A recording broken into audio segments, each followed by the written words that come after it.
శ్రీ గురుభ్యో నమ. శ్రీమాత్రే నమ. ఆదిత్యాయ చ సోమాయ మంగళాయ బుధాయ గురుశుక్ర శనిభ్యే రాహవే కేతవే నమ.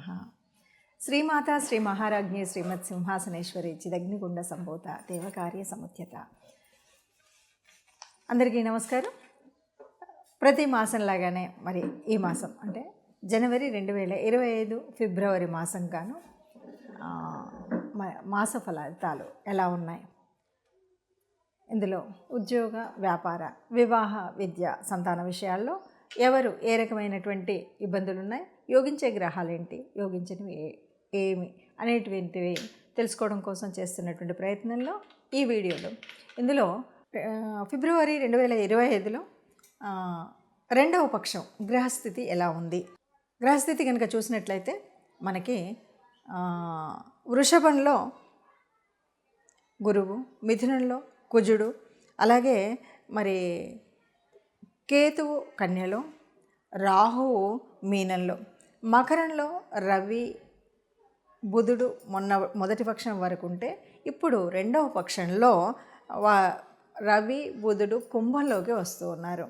ఇక కుంభంలో ఇప్పటికే అంటే ముందు నుండి కూడా మొదటి పక్షంలో కూడా ఉన్నటువంటి శని ఉంటాడు. ఇది మనకు ఇప్పుడు ఉండేటువంటి గ్రహస్థితి. ఇక శుక్రుడు మీనంలో కనిపిస్తాడు. ఈ రెండవ పక్షంలో ఉన్నటువంటి గ్రహస్థితి ఇది. దీనికి అనుగుణంగా మరి ఫలితాలు ఎలా ఉన్నాయో చూద్దాం. 2025 ఫిబ్రవరి మాసంలో రెండవ పక్షంలో రాశి యొక్క ఫలితాలు ఎలా ఉన్నాయో చూద్దాం. దీనికి ఏంటంటే రవి బుధుడి యొక్క మార్పు మాత్రమే కనిపిస్తుంది. చంద్రుడు ఎలాగో 2.5 రోజులకు ఒక్కొక్క రాశి చొప్పున మారుతూ ఉంటాడు. ఇలా మారుతూ ఉన్నప్పుడు మరి ఒక్కొక్క రాశికి ఎలా ఉందో చూద్దాం. తదుపరి రాశి సింహరాశి.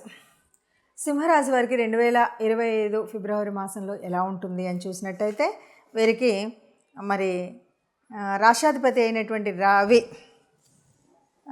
దాదాపు 13 వరకు మనకి మకరంలో ఉండి ఆ తర్వాత అంటే 14 నుండి కుంభంలోకి మారుతూ ఉన్నాడు.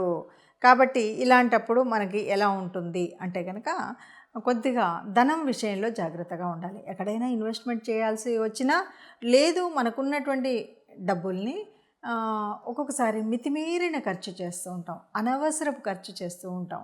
ఈ విషయంలో జాగ్రత్తగా ఉండాలి. అంతేకాదు ఎవరికైనా ఇచ్చి పుచ్చుకునేటప్పుడు అంటే ఒక అప్పుగా ఇచ్చినా, చేయబదులుగా ఇచ్చినా, లేకపోతే సహాయంగా చేసిన ధనం విషయంలో చాలా జాగ్రత్తగా ఉండాలి. ఏది చేసినా కూడా ఒక లెక్క ఉండాలి దానికి. అది లేకుండా చేస్తే ఈ విషయంలో నష్టపోయేటువంటి అవకాశం ఎక్కువగా ఉంది. ఇక ఏదైనా మనం కొన్ని విషయాల్లో కొత్తగా అగ్రిమెంట్స్, అది ఉద్యోగరీత్యా కావచ్చు, ఏదో ఒక ఫ్లాట్ తీసుకున్నాం, లేదా వ్యాపారం కోసం ఒక ప్లేస్ తీసుకున్నాం, వీటిలో అగ్రిమెంట్స్ రాసుకుంటాం కదా. ఈ అగ్రిమెంట్స్ మాత్రం చాలా జాగ్రత్తగా తీసుకోవాలి. అలా తీసుకున్నట్టయితే కొంత ఇబ్బందులు అయితే ఉంటాయి. అంటే ఇందులో ఒక ప్లస్ అండ్ మైనస్ కూడా ఉందండి. ఈ కొత్త అగ్రిమెంట్స్ తీసుకునేటప్పుడు ఇప్పటి వరకు మనం ఏదైనా చేద్దాం అనుకున్నప్పుడు ఈ అగ్రిమెంట్స్ అసలు ముందు కదిలినట్టే ఉండవు, కానీ ఇప్పుడు ముందు కదులుతాయి. కానీ అంటే ఆ అగ్రిమెంట్స్ వాళ్ళు ముందుకు రావడం, అప్రోచ్ అవ్వడం ఇదంతా బాగుంటుంది. కానీ వాటిలో డబ్బు ఇచ్చి పుచ్చుకునే దగ్గర జాగ్రత్తగా సరిగ్గా ఒక పద్ధతిలో చేస్తే చాలా పాజిటివ్గా ఉంటుంది. ఇక వృత్తి ఎలా ఉంటుందంటే మంచిగా యోగించే సమయం ఇది. వ్యాపారం యోగించే సమయం అంటే మీరు చేస్తున్నటువంటి ఏదైనా మీ వృత్తి విద్యల్లో ఎవరి వృత్తి వాళ్ళు చేసుకుంటారు రకరకాలుగా, అలా కాదు ఉద్యోగం చేసుకుంటారు, వ్యాపారాలు, ఈ 3 ఎవరి వాళ్ళు చేసుకుంటున్నప్పుడు ఇక్కడ మాత్రం చక్కగా ఇప్పటి వరకు ఏదో స్తబ్దంగా ఉన్నటువంటి స్థితి నుండి మంచిగా యోగించేటువంటి స్థితికి వెళ్ళడం అనేటువంటిది కనిపిస్తుంది. అంటే దాంట్లో అభివృద్ధి కనిపిస్తుంది, వ్యాపారంలో లాభాలు కనిపిస్తాయి, వృత్తిలో ప్రమోషన్స్ కనిపిస్తాయి. అంటే వృత్తి అంటేనేమో మన చేతి వృత్తులు అనేదే కాదు, రకరకాలుగా ఉంటాయి. వాటిల్లో ఏది చేస్తున్నా కూడా కొంత మనకు బెనిఫిషియల్గా వాటి యొక్క పరిస్థితి కనిపిస్తుంది. అట్లాగే కొన్ని అయితే ఒక్కొక్కసారి వృత్తిలో కొంత మార్పులు వచ్చేటువంటి అవకాశం అయితే ఉంటుంది. ఎందుకు వస్తాయి మార్పులు అంటే వృత్తికారకుడు శుక్రుడు. మరి శుక్రుడు ఏం చేశాడు, రాహుతో ఉన్నాడు. ఈ కలయిక వల్ల కొన్ని మార్పులు అంటే నిన్న మొన్నటి వరకు నేను ఏదో ఈ బిజినెస్ చేశానండి, అదంతా అనిపించలేదు, నాకెందుకో ఈ పక్క వాళ్ళు చేస్తుంది చూశాను, అది బాగుంది అని అంటూ వృత్తులు మార్చేస్తుంటారు కదా. అలా వృత్తి మారేటువంటి అవకాశం ఈ రాశి వారికి కనిపిస్తుంది. ఇక ఏది ఏమైనా మనం ఇక్కడ చెప్పొచ్చేది ఏంటి అంటే అందరూ కూడా ఈ రాశిలో ఉన్నటువంటి వారు తప్పనిసరిగా సూర్య నమస్కారాలు చేయడం, ఆదిత్య హృదయం వినడం. ఈ 2 తప్పనిసరిగా చేయాలి, చక్కగా కలిసి వస్తుంది. రెండవది ఏదేమన్నా సరే ఇష్టదేవత ఆరాధన కూడా తప్పనిసరిగా నవగ్రహాల్లో సూర్యుడిని ఎంచుకొని మనం సూర్య నమస్కారాలు చేయడము, ఆదిత్య హృదయం వినడం చేసినప్పటికి కూడా మీ ఇష్టదేవత ఆరాధన, ఇష్టదేవులు ఎవరైతే ఉన్నారో వారి ఆరాధన చేయడం అనేటువంటిది మర్చిపోకుండా చేసినట్టయితే అంత సుఖంగా ఉంటుంది అని చెప్పచ్చు. ఇప్పటి వరకు ఉన్నటువంటి గ్రహస్థితిని చూసాం కదా. ఎప్పుడూ కూడా గ్రహాలు మనకు అంటే కదులుతూనే ఉంటాయి.